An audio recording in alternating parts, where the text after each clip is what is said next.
Ko'zni yumib boshqacha bir yilning eng oxirgi yini 12-oy qadam qo'ydik. Ko'pinchimiz mushohida qiladigan eng alohida bir ish bo'lsa, o'tgan yildan xulosa chiqarish va yangi yil qator plan tuzish. Biroq statistikaga asoslanganda 80% odamlar yangi yil tuzgan planni amalga oshira olmaydi ekan. Agar siz shularning qatorida bo'lsangiz, siz yolg'iz emas. Men burun shu 80% ning ishi dedim. Har bir yangi yilda plan tuzaman. Tuzgan planlarım, nishonlarim kelar yilga so'rilib, varaqlab yozilgan planlarimga tushliq energiyam va ishonchim qolmaslikka boshlaydi. Ajaba men bir irodasizmi? Yo'q. Men faqat o'zim bilan qanday hamkorlashishni texib bilib yetolmadim xolos. Shu beyaramlik hissiyotning qaytalanaverishi men uchun eng jarangli ogohlantirish signali bo'ldi. Men o'zimni bu xil ma'nisiz qaytalanadigan hayotdan qutqizib chiqish istagi bilan o'zim to'g'riliq izlanishga boshlayman. Sizning bu videoni ko'rib qilsangiz tasodifiylik emas. Balki sizning kelayotgan yilga o'zingizning do'st sifatida qadam qo'yishni allabirun yuragingizga bitib bo'lganligingizning sababi. Inglizchada men yaxshi ko'radigan mundaq bir yig'iz gap bor. If you want to change the game, you must first master the rules. Buni tubtuz tarjima qilsak, o'yinni o'zgartmoqchi bo'lsangiz, avval o'yinning qoidasiga pishiq bo'lishingiz kerak. Bu demak, agar siz o'zingizni o'zgartmoqchi bo'lsangiz, ya'ni o'zingizni o'zgartaman deyotgansiz, avval o'zingizni tushunishingiz kerak. Shundala o'zingiz bilan hamkorlashish orqali hayotingizda haqiqiy bo'sish hosil qila olasiz. O'zingiz bilan bo'lgan munosabatingiz yaxshilansa, atrofingizdagilar bilan bo'lgan munosabatingiz tabiiy holda yaxshilandi. Shunga o'zingizni tushunish uchun sarf qilgan vaqtingiz hargiz zoya ketmaydi. Ham shu esingizda bo'lsinki, dunyoni o'zgartirishmi o'zingizni o'zgartirishdan boshlandi. Xo'sh, undaq bo'lsa, o'zimizni tushunish to'g'risidagi birinchi soatlik psixologik darsimizni boshlaylik. Ya'ni miyamizning 3 chong roli bilan tanishib chiqaylik.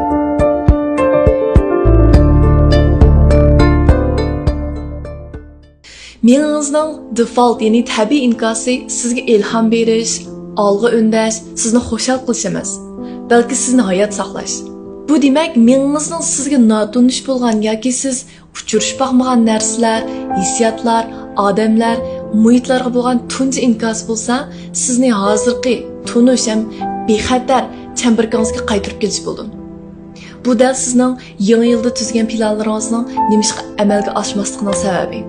Chunki yangi yillik planlarimiz odatda yangi ishlarni sinash yoki koni odatlarni o'zgartirish bilan tarkib topdi. Sizning miyangiz o'zgarishni yaxshi ko'rmaydi. Bizning miyamiz intayin qudratli ham kuchli. Biroq u ham intayin oddiy. Chunki u bir-biriga qarama-qarshi bo'lgan ikki xil uqumning ichidan ikkilisini ijro qilmaslikni tanlaydi. Yangi yillik plan tuzish jarayoni bizni hayajonga solgan jarayon bo'lsa-mu, shu hayajonlikqa yana qilolmaslikdan ansirashdan iborat qarama-qarshi hissiyotni aralashgan bo'ldi. Shunga miyangiz tabiiy holda bu planni butunlay ijro qilmaslikni tanlaydi.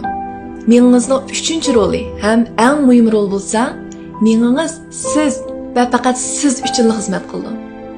Sizning birdan-bir mas'uliyatingiz miyangizga sizga zodi nima kerakligini to'qinish aralashtirmay, aniq, yipidan yillisigacha tushuntirib berish. Miyangiz siz 100% mutlaq ishongan ish-harakat va hissiyotni reallikka aylantirish uchun turishidi. Bu model kichik vaqtingizda maktabdan qochib og'rib qoldim deb yetib olgan vaqtlaringizda rostdan og'rib qolganingizning sababi. Siz boshqalarni ishontirish jarayonida o'zingizning miyangizni ishontirib yotdingiz. Endi biz yuqorqi qoidalarni texnik cho'nqur as saqlash uchun bir psixologik o'yin o'ynaylik. O'rningizdan turib, sol qo'lingiz yoki o'ng qo'lingizni oldiga uzating. Ko'rsatkich barmoqingizni chiqaring. Endi o'zingiz tabiiy to'xtab qolguncha badaningizni sol tarafga aylantiring, ya'ni burang. Endi hozir shu barmoqingiz ko'rsatayotgan yerni yodingizda saqlab oling. Endi oldiga qaytib keling, qo'lingizni tushiring. Ko'zingizni yumib, bayatdan qilgan harakatni xayolingizda qiling. Endi bu qitim bayatdan 2 hassa yiroqqa buriling. Burilib oldingizga qaytib keling. Bu hammasi xayolingizda bo'lyotdi, ha? Yana bir qitim tasavvuringizda 360 gradus buriling. Xayolingizning tasavvuringizning cheki yo'q, qo'rqmay buriling, ha? Endi ko'zingizni oching. Endi qaytadan qo'lingizni ko'tarib, buriling. Agar siz menga ko'rsatmamga agashgan bo'lsangiz, bu qitim siz birinchi qitimqidan xeyli yiroqqa burildingiz. Bu nimani tushuntirib berdi? Mengizning reallikda bo'lgan ish bilan tasavvuringizda elib borgan ishga bo'lgan inkosi o'xshash. Hatto qaytargan meng to'lqinim o'xshash. Undaq bo'lsa, topshiriq mengizning 3 chong rolini asli tutgan holda yangi yillik plan tuzing. Misol, agar yangi yillik planingizning birisi baldur turishni odat qilish bo'lsa, siz qancha tursiz? Aniq vaqti turgandan keyin uyqungizni echish uchun nima ishlarni qilsiz? Yuzingizga suv supurkamsiz, sovuq suvda yuyinamsiz, teshik chiqib yuguramsiz. Undan kunda atigan turgan bir hafta mushundoq davomlashtirgandek hissiyotingizni tasvirlang. 1 oylik hissiyotingizni tasvirlang. 3 oylik hissiyotingizni tasvirlang. Endi yaxshi mushu odatni yetildirib bo'lgan vaqtingizdagi o'zingizdan faxrlangan hissiyotingizni tasvirlang. Endi mushu odatni yetildirib bo'lgandek hissiyotingizni tasvirlang.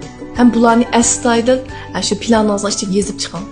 Endi men eng muhim partisi kunda o'xshash vaqtda rahat o'tiring yoki uxlab qolmayman desangiz, yeting, ko'zingizni yumib, xayolingizda atdigan turib, shu yuqorida o'zingiz planingizga yozgan ishlarni butun hammasini xayoliy dunyongizga qilib chiqing. Ham shu hissiyotga, ya'ni kelgusidagi o'zingiz bo'lib, shu xayoliy dunyongizda shundoq yashang. Mengiz bu odat bilan mushu shaklda qancha ko'p uchrasa, bu odatni shunchalik tunish ham bexatar deb o'ylayman. Ham sizning shu odatni davomlashtirishingizga aktiv holda yordam qildi, ham hamkorlashdi. Xo'sh, shundoq bo'lsa, topshirishni unutib qolmanglar. Darsimizni bu yerda oxirlashtiraylik. Kelar qitim ko'rishguncha omon bo'lgaysizlar.